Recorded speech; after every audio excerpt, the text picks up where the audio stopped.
James and Vero had been sweethearts since their university days. Their love story wasn't the type that started with luxury or convenience. It was built on struggle, sacrifice, and dreams they carried together.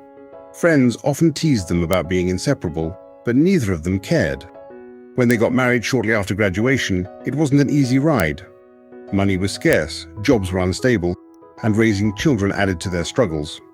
Yet, they never allowed hardship to tear them apart. James hustled from one job to another, while Vero supported him with every little thing she could do. They were never ashamed of their humble beginnings. They found joy in the laughter of their 3 children, Williams, Sonia, and Desmond, who gave them reasons to keep going, even on the hardest days. Life wasn't without its storms. 14 years into their marriage, just when things seemed like they were beginning to stabilize, James fell sick. It wasn't just ordinary sickness. It was the type that drained his body gradually. He lost weight at an alarming rate, his once broad shoulders shrinking, his cheeks hollowing out, and his movements slowing with each passing day. The man who used to play football with his children in the yard now struggled to walk from the bedroom to the living room without gasping for breath. The sight of his father's frail frame unsettled Williams, the eldest child, who often stared in silence while Sonia and Desmond wept quietly at night, praying to God for their father's healing. Vero stood strong, even though her own heart was breaking. She prayed every day, sometimes kneeling beside James's bed with tears streaming down her face, whispering desperate words into the silence. "Lord, please don't take him away from me. Don't let my children become fatherless." A few friends from church would come by, encouraging her, praying with the family, and giving what little support they could. But not everyone showed kindness. Some of James's relatives seized the opportunity to remind Vero of their old warnings. "Didn't we tell you not to marry James? Didn't we say he won't last? You should have listened." Their words stung deeply, but Vero refused to let them crush her spirit. She chose to love James in sickness the same way she loved him in health. The sickness lingered, and doctors couldn't hide the truth anymore. James's kidneys were failing, and if nothing was done, his life would slowly slip away. The news hit the family like thunder. James stared at the ceiling in disbelief, while Vero sat beside him, holding his weak hands tightly. The children were terrified, clinging to their mother as if she could shield them from the cruel reality. Yet, amidst the despair, hope flickered. The doctor explained that the only chance for James's survival was a kidney transplant. That meant someone close had to step forward. As the weight of the words sank in, Vero already knew what she had to do. The hospital corridors smelled of disinfectant and fear. But for Vero, it was more than just a hospital. It was the battlefield where her husband's life would be fought for. The doctors had made it clear James had only one option left: a donor kidney. The search began with family members tested one by one, but excuses quickly came. Some relatives avoided the hospital entirely, others shook their heads, muttering about not risking their health for someone who was already a burden. It was Vero who finally stepped forward without hesitation. "Test me," she told the doctor firmly. The children watched with wide eyes, their young hearts learning in silence what sacrifice truly meant. When the results came out, the doctor's eyes lit with cautious relief. "You're a match, Mrs. James." The words should have frightened her. After all, donating a kidney was no small decision. But instead, she felt a calm resolve settle within her. James tried to protest, tears filling his eyes as he whispered, "Vero, I can't let you do this. What if something happens to you?" But Vero placed her hand on his frail chest, shaking her head gently.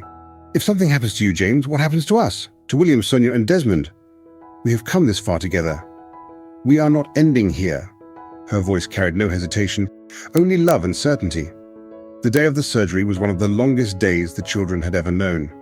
They sat in the waiting area holding hands, whispering prayers through trembling lips. Friends from church trickled in, sitting with them, reading psalms aloud, while others paced the hall nervously. Hours felt like years. When the surgeon finally emerged, his face carried the weight of exhaustion but also the spark of triumph. It was successful. Both of them are stable. Relief swept over the family like a flood. Williams broke down in tears, hugging Sonia and Desmond tightly.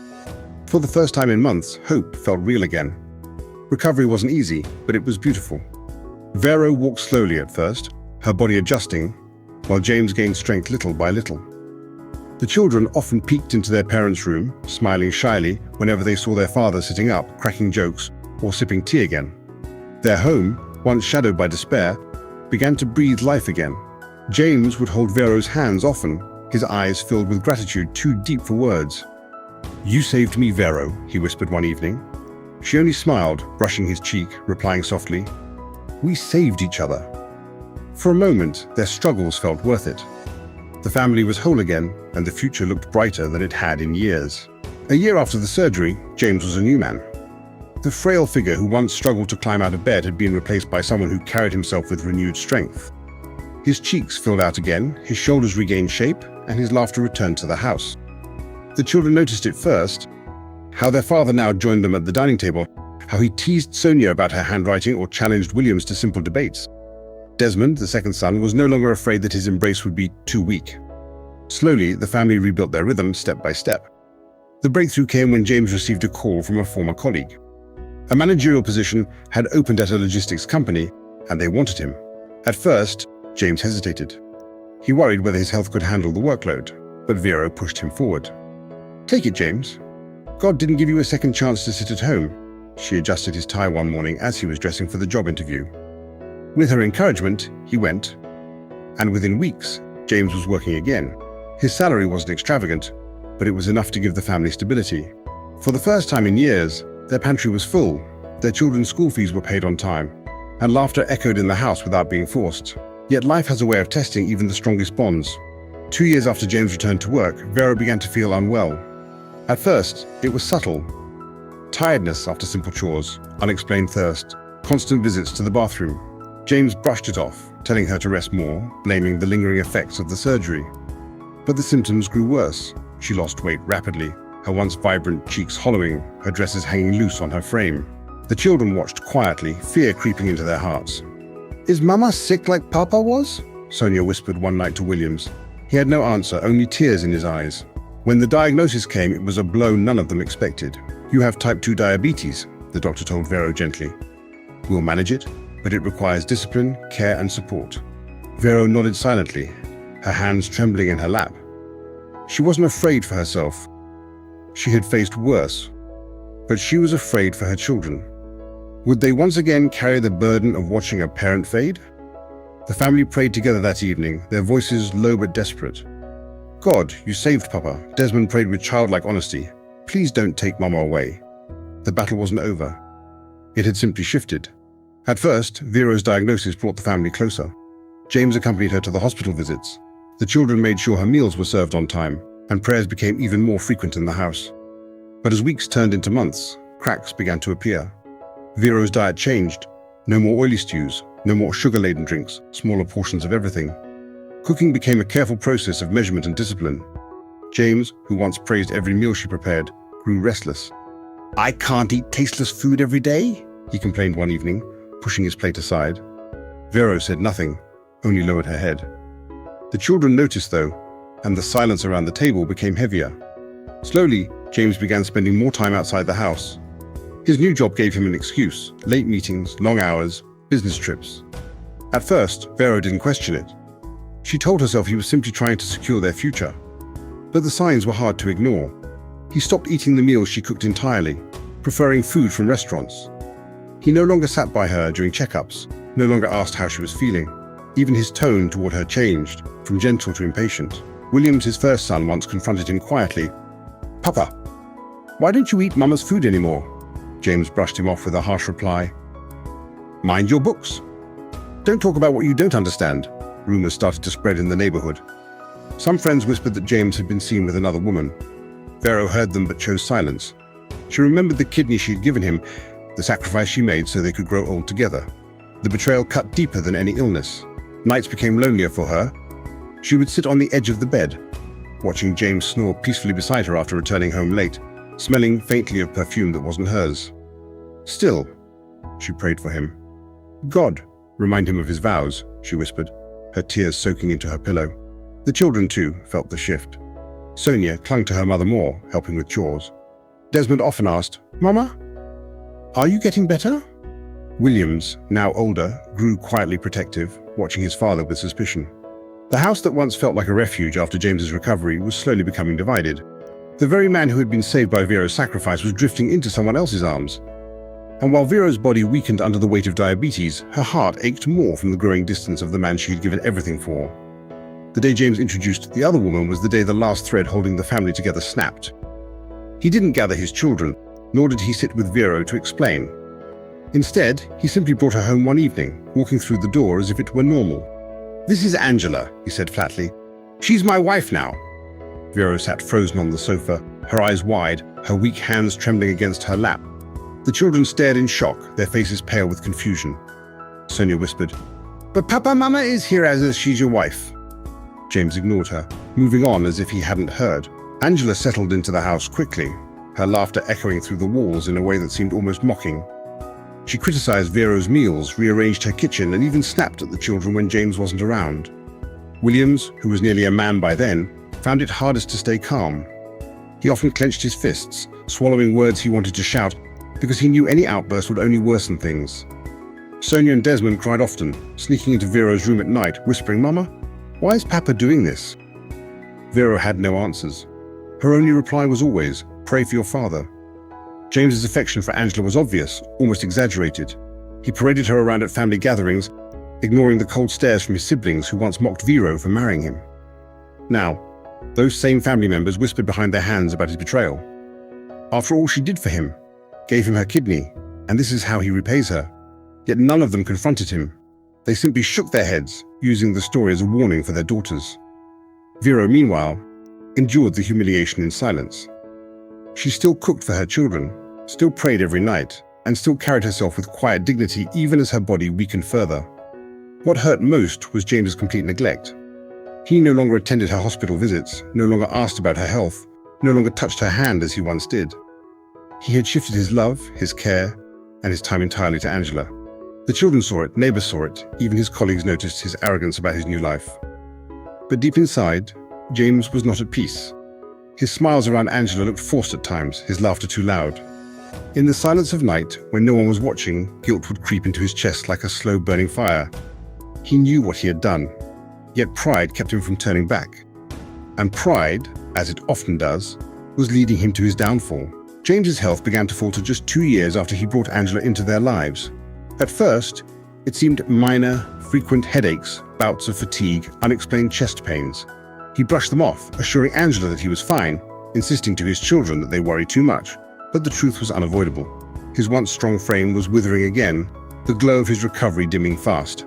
What haunted his children most was how this decline mirrored the illness he had survived years before, the very illness that Vero had risked her life to save him from. Williams, Sonia, and Desmond noticed the weight dropping from his body, the hollowness of his cheeks, the constant cough that rattled through the nights. Yet, unlike before, the home carried no unity, no collective prayers, no motherly care at his bedside. James had traded all that for Angela, who grew increasingly restless as his condition worsened. Angela's love was never built for storms. When James was strong and working, she basked in the privileges of being the wife of a survivor. But as soon as hospital visits returned, she began making excuses. She skipped appointments, left his side at the clinic, and spent more nights away than at home. Rumors spread quickly. Angela was seen with another man. The children heard it, even Vero heard it, but James refused to admit it.